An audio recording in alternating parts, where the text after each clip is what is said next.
15,000 രൂപ വൈദ്യുതി ബിൽ കുടിശ്ശിക അടയ്ക്കാത്തതിനെ തുടർന്ന് പത്തനംതിട്ട റാന്നി ഡിഎഫ്ഒ ഓഫീസിലെ ഫ്യൂസ് കെഎസ്ഇബി ഊരി. റാന്നി ഡിഎഫ്ഒ ഓഫീസിന് സമീപമുള്ള റാപ്പിഡ് റെസ്പോൺസ് ടീമിന്റെ ഓഫീസിലെ ഫീസും കെഎസ്ഇബി ഊരിയിട്ടുണ്ട്. ഇവിടെയും വൈദ്യുതി ചാർജ് അടയ്ക്കാനുണ്ട്. കുടിശ്ശികയെ തുടർന്നാണ് കെഎസ്ഇബി ഫീസ് ഊരിയത്. ഇവിടെയും ഇപ്പോൾ ഉദ്യോഗസ്ഥർ വളരെയധികം പ്രതിസന്ധിയിലാണ്. വളരെയധികം ചൂടുള്ള സമയമാണ്. ഉദ്യോഗസ്ഥർക്കാർക്കും മുറിക്കകത്ത് ഇരിക്കാൻ കഴിയുന്നില്ല. പക്ഷേ ഏറ്റവും പ്രധാനപ്പെട്ടത് ഈ ഓഫീസിലെ വയർലെസ് സംവിധാനങ്ങൾ ഇനിയും കുറച്ചു മണിക്കൂറുകൾ മാത്രമേ പ്രവർത്തിക്കൂ എന്നുള്ളതാണ്. കാരണം വൈദ്യുതി ബന്ധം വിച്ഛേദിച്ചതിനാൽ ഇപ്പോൾ ഇൻവെർട്ടർ സംവിധാനത്തിലാണ് ഈ വയർലെസ് സെറ്റുകൾ പ്രവർത്തിക്കുന്നത്.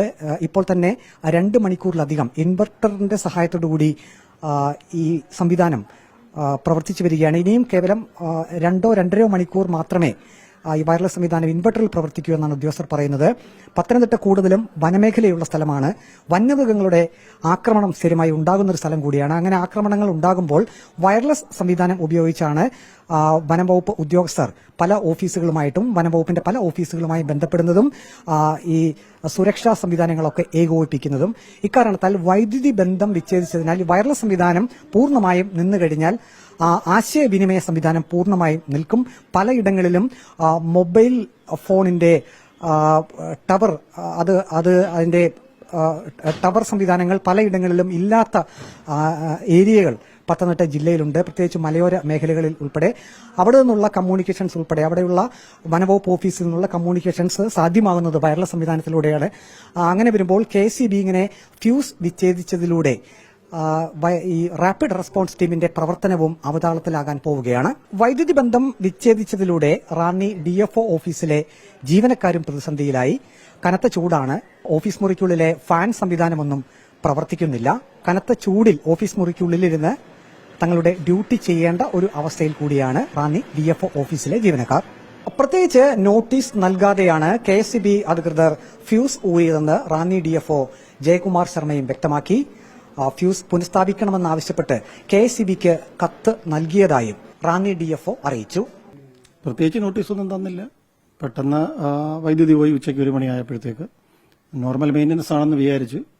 പക്ഷെ പിന്നെ അറിഞ്ഞത് കുടിശ്ശികയുള്ളതുകൊണ്ട് അവർ വൈദ്യുതി കണക്ഷൻ തൽക്കാലത്തേക്ക് വിച്ഛേദിച്ചേക്കാണ്. ഇപ്പം നമ്മൾ റിക്വസ്റ്റ് ചെയ്തിട്ടുണ്ട്. കേന്ദ്ര പൂളിൽ നിന്നാണ് ഇത് കേന്ദ്രീകൃത സംവിധാനമാണ് ഇത് അടയ്ക്കുന്നതിന്. അപ്പോൾ അത് പെട്ടെന്ന് അത് റെക്ടിഫൈ ചെയ്യാൻ വേണ്ടി പറഞ്ഞിട്ടുണ്ട്, റിക്വസ്റ്റ് ചെയ്തിട്ടുണ്ട്. നോർമലി ഇലക്ട്രിസിറ്റിയുമായിട്ട് ബന്ധപ്പെട്ട കണക്ഷൻ ഇല്ലാതാവുന്നുണ്ടെങ്കിൽ പല കാര്യങ്ങളും ബുദ്ധിമുട്ട് വരും. കമ്പ്യൂട്ടറും വയർലെസ്സും പിന്നെ ഇമെയിൽ അയക്കുന്നതും എല്ലാത്തിനും സ്വാഭാവികമായൊരു ബുദ്ധിമുട്ട് വരും. പെട്ടെന്ന് പരിഹരിക്കുമെന്നാണ് അതിനുവേണ്ടി അവരുമായിട്ട് സംസാരിച്ചപ്പോൾ പറഞ്ഞത്. പുനഃസ്ഥാപിക്കാൻ വേണ്ടി ലെറ്റർ കൊടുത്തിട്ടുണ്ട്. മണിക്കൂറുകൾക്ക് ശേഷം കെഎസ്ഇബി ജീവനക്കാർ വൈദ്യുതി ബന്ധം പുനഃസ്ഥാപിക്കുന്നതിനായി റാന്നി ഡിഎഫ്ഒ ഓഫീസിലേക്ക് എത്തി. ആദ്യം RRT ഓഫീസിലെ വൈദ്യുതി ബന്ധമാണ് കെഎസ്ഇബി ജീവനക്കാർ പുനഃസ്ഥാപിച്ചത്.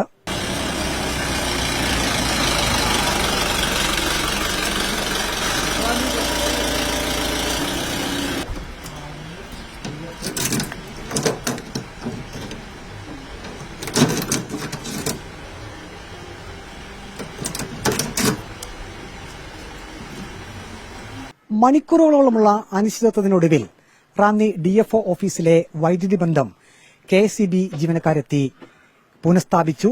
ഇനി ഏതായാലും ഡിഎഫ്ഒയ്ക്കും മറ്റ് ഉദ്യോഗസ്ഥർക്കെല്ലാം ഈ ഒരു നടപടിയിലൂടെ സമാധാനമായിരിക്കുകയാണ്. വീഡിയോ ജേർണലിസ്റ്റ് അജി കുടുംബനൊപ്പം reporter Praveen Purushothaman. In reporter Pathanamthitta.